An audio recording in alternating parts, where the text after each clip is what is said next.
Hello everyone, good evening to all of you. आज मैं आप लोग के लिए फिर से लीनियर अलजेब्रा से रिलेटेड एक क्वेश्चन लेकर के आया हूँ और ये क्वेश्चन सीएसआर नेट जून 2023 में पूछा गया हुआ था। लेकिन देखिए क्वेश्चन क्या क्या रहा है उसे आप पहले समझ लीजिए। Consider the quadratic form Q X Y Z associated to the matrix P, let S is equal to ABC एक कॉलम वेक्टर है जो बिलोंग्स कहाँ से कर रहा है R3 से Q of ABC is equal to 0। Then क्या पूछ रहा है which of the following statements is false, मतलब नीचे जो दिया गया स्टेटमेंट है उनमें से कौन सा फॉल्स है।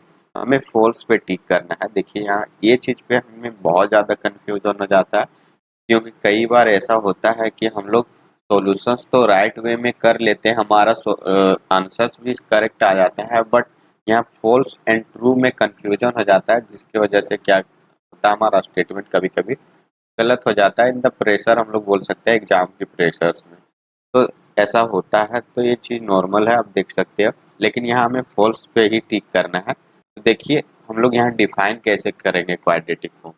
मान लेते हैं हमारा क्या है, ये क्यू और वेक्टर भी है। ये क्यू क्वाड्रेटिक फॉर्म को हम लोग डिफाइन कर रहे हैं वेक्टर भी के करस्पॉन्डिंग। तो एक इसे हम लोग किस तरह से डिफाइन करेंगे, तो ये होगा भी ट्रांसपोज ये भी। यहाँ जनरल मैट्रिक्स कोई भी मैंने यहाँ ये मान लिया हुआ है, मैं इसके अकॉर्डिंग अभी नहीं चल रहा। यहाँ मैं क्वाड्रेटिक फॉर्म को डिफाइन कर रहा हूँ।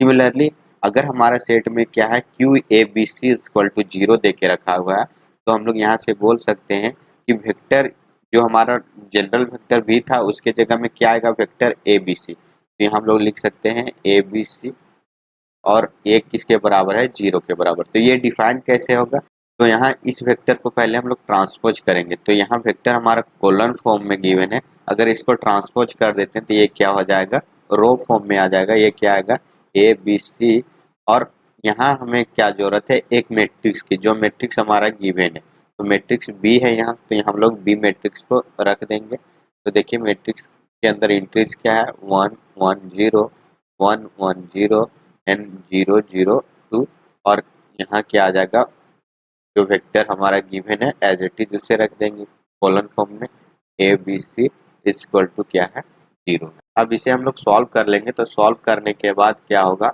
हमें एक क्वाड्रेटिक इक्वेशन टाइप का मिल जाएगा। तो देखिए क्या आता है, यहाँ हो जाएगा ए बी सी और इसको मल्टीप्लाई कर देंगे तो ए क्या आएगा ए प्लस बी, और यहाँ भी आएगा ए प्लस बी, और यहाँ इंक्रीज -2 है तो यहाँ मल्टीप्लाई करने के बाद क्या आएगा -2 डी, और इक्वल टू यहाँ क्या आ जाएगा 0। अब इसे मल्टीप्लाई करते हैं तो देखिए क्या आता है ए इंटू ए प्लस बी इंटू ए प्लस बी, और माइनस यहाँ क्या आ जाएगा 2c² इक्वल टू 0। यहाँ से क्या लिखेंगे A square plus A B plus यहाँ बी ए या ए बी यहाँ इक्वल लोग कर सकते हैं, तो यहाँ डायरेक्ट ए बी लिख सकते हैं। तो प्लस क्या हो जाएगा यहाँ B square -2 c² equal to 0। अब देखिए इन दोनों को ऐड करेंगे तो +2ab होगा। तो देखिए नेक्स्ट स्टेप क्या लिखते हैं a² plus 2ab plus B square minus 2c² equal to 0, A plus B का whole square minus 2c² equal to 0। अब 2c को हम लोग राइट साइड ले जाते हैं तो देखिए क्या आता है ए प्लस बी का स्क्वायर इक्वल टू 2c का स्क्वायर। अभी इस स्क्वायर को राइट साइड ले जाते हैं तो क्या आएगा A plus B equal to plus minus √2c आ जाएगा। तो यहाँ से हमें दो इक्वेशंस मिल जाएगा। तो देखिए इक्वेशंस किस टाइप में मिलेगा A plus B minus √2c equal to 0, ये हमारा फर्स्ट इक्वेशन। और सेकेंड इक्वेशंस क्या होगा देखिए A plus B plus √2c equal to 0, ये हमारा इक्वेशन 2।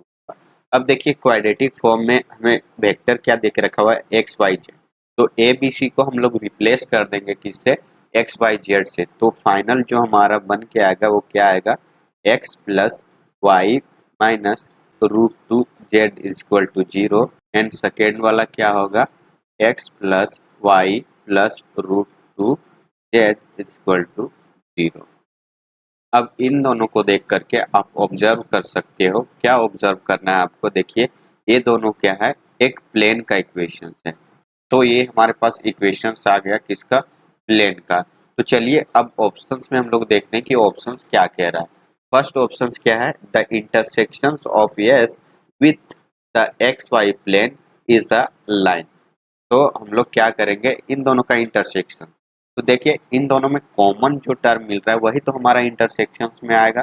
तो देखिए इन दोनों का कॉमन हम लोग क्या बोल सकते हैं, तो ये दोनों तो कॉमन आ नहीं सकता है। तो देखिए एक्स एंड वाई वाले टर्म क्या है, दोनों सेम है।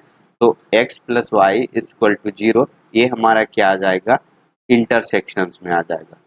तो हम लोग को यहाँ से क्या मिला है, एक्स प्लस वाई जो है वो इंटरसेक्शंस में आ गया। अब इंटरसेक्शंस में आ गया तो यही तो हमारा ऑप्शन वन बता रहा है कि जो सेट एस का होगा ये सब किसके अंदर आएंगे, सेट एस के ही तो मेंबर होंगे।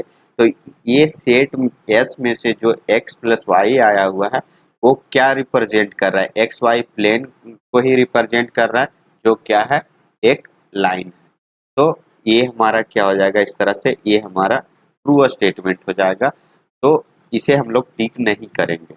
सेकेंड देखिए क्या है, the intersections of S with the X Z plane is an ellipse. तो देखिए यहाँ क्या कह रहा है कि जो हमारा एक्स जेड प्लेन यहाँ आएगा, मतलब अगर इसका इंटरसेक्शंस करते हैं तो हमें एक्स जेड प्लेन मिलेगा, और जो एक्स जेड प्लेन मिलेगा उसमें से क्या मिलने वाला है, इलिप्स मिलने वाला है। बट आप यहाँ देख सकते हो कि जो हमें दो फाइनल इक्वेशंस मिले हैं, इन इक्वेशंस में कोई भी हमें ऐसा टर्म नहीं मिल रहा है जो कि एक इलिप्स टाइप का फॉर्म करे। इलिप्स का इक्वेशंस क्या होता है, इलिप्स का इक्वेशंस ये होता है X square divided by A square plus Y square divided by B square equal to one. ये हमारा होता है इलिप्स का इक्वेशंस। तो इस तरह से हमें कोई भी ऐसा टर्म मिल ही नहीं रहा है, तो हम लोग कैसे बोल देंगे कि इलिप्स हमारा आ सकता है। तो यहाँ से कुछ भी हम लोग कर लें, यहाँ से इलिप्स फॉर्म नहीं कर सकते। तो जो हमारा सेट एस में इंटरसेक्शन एक्स जेड प्लेन के बारे में बता रहा है, तो ये क्या हो जाएगा, हमारा फॉल्स स्टेटमेंट हो जाएगा। तो इसे ही हम लोग को टिक करना था, क्योंकि यहाँ बता के क्या रखा हुआ है कि हमें फॉल्स स्टेटमेंट चाहिए। तो इंटरसेक्शंस में कभी इलिप्स आएगा नहीं, तो इस वजह से क्या हो जाएगा, हमारा फॉल्स स्टेटमेंट हो जाएगा। नेक्स्ट स्टेटमेंट देखिए क्या बता रहा है, S is the union of two plane. तो हमें क्या मिला हुआ है, यहाँ से दो प्लेन मिला हुआ है। तो इन दोनों का अगर यूनियन करेंगे तो वहां से भी क्या मिलेगा, हमें दो ही प्लेन मिलने वाला है। तो ये भी हमारा क्या है, ट्रू स्टेटमेंट है, तो इसे हम लोग टिक नहीं करेंगे। नेक्स्ट देखिए ऑप्शन फोर क्या बता रहा है, Q is a degenerated quadratic form. मतलब जो क्यू गिवन है, मतलब क्यू से जो हम लोग जनरेट करेंगे वो क्या होगा, डीजेनरेटेड क्वाड्रेटिक फॉर्म। अब generated and non degenerated quadratic form होता क्या है, वो चीज मैं यहाँ आप लोग को समझा दे रहा हूँ। जैसे कि हमारा मैट्रिक्स गिवन है और कोई भी क्वाड्रेटिक फॉर्म डिफाइन करने के लिए एक मैट्रिक्स की जरूरत पड़ती है। तो ये हमारा मैट्रिक्स यहाँ गिवन है। तो मैट्रिक्स बी इक्वल टू क्या गिवन है, 1 1 0 1 1 0 0 0 माइनस, ये हमारा मैट्रिक्स गिवन है। तो इस मैट्रिक्स को हम लोग डीजेनरेटेड या नॉन डीजेनरेटेड कब बोलेंगे, जब जो मैट्रिक्स गिवन है इसका डिटर्मिनेंट अगर नॉन जीरो आ जाए तो ये क्या आ जाएगा, नॉन डीजेनरेटेड। एंड जब हमारा डिटर्मिनेंट क्या मिले, जीरो मिल जाए, तो उस केस में क्या मिलेगा, ये डीजेनरेटेड क्वाड्रेटिक फॉर्म होगा। ये हमारा डीजेनरेटेड क्वाड्रेटिक फॉर्म हुआ। तो यहाँ से देखिए जो रो वन है एंड रो टू है वो एक दूसरे के क्या है, स्केलर मल्टीपल है। और जब दो रो आपस में एक दूसरे के स्केलर मल्टीपल हो जाए तो उस केस में क्या आता है, किसी भी मैट्रिक्स का जो डिटर्मिनेंट होता है वो क्या हो जाएगा, जीरो आ जाएगा। और यहाँ से अगर डिटर्मिनेंट जीरो आता है तो बोल सकते हैं कि जो हमारा क्यूब क्वाड्रेटिक फॉर्म है वो क्या है, डीजेनरेटेड। तो इस तरह से हमारा फोर्थ स्टेटमेंट ट्रू है, तो इसे हम लोग टिक नहीं करेंगे। तो इस क्वेश्चन का जो फॉल्स स्टेटमेंट है वो सिर्फ ऑप्शन टू है, और बाकी का जो ऑप्शन है वो करेक्ट ऑप्शन है। तो हमें टिक भी किस पे करना था, फॉल्स में। तो सेकेंड ही ऑप्शन इस क्वेश्चन के अकॉर्डिंग क्या है, करेक्ट स्टेटमेंट है। तो कभी भी आप लोग को इस टाइप का क्वेश्चंस मिले तो क्या करें, आप इस टाइप में सॉल्व कर सकते हो। और इसी तरह से पहले क्या करें, आप पहले आराम से क्वाड्रेटिक फॉर्म को सॉल्व कर लें, उसके बाद पूरा एनालाइज करें कि हाँ हमें क्या क्या ज़रूरत है और क्या क्या इस क्वाड्रेटिक फॉर्म से हमें मिल सकता है। तो ये था कुछ क्वाड्रेटिक फॉर्म से रिलेटेड प्रॉब्लम। तो आई होप आप लोग को समझ में आ गया होगा इस क्वेश्चंस का एक्सप्लेनेशन। और अगर कोई भी क्वेरी आप लोग की रह जाती है तो आप लोग जरूर कमेंट करें। तो चलिए मिलते हैं हम लोग नेक्स्ट लेक्चर्स में। तब तक के लिए thank you so much for watching this video.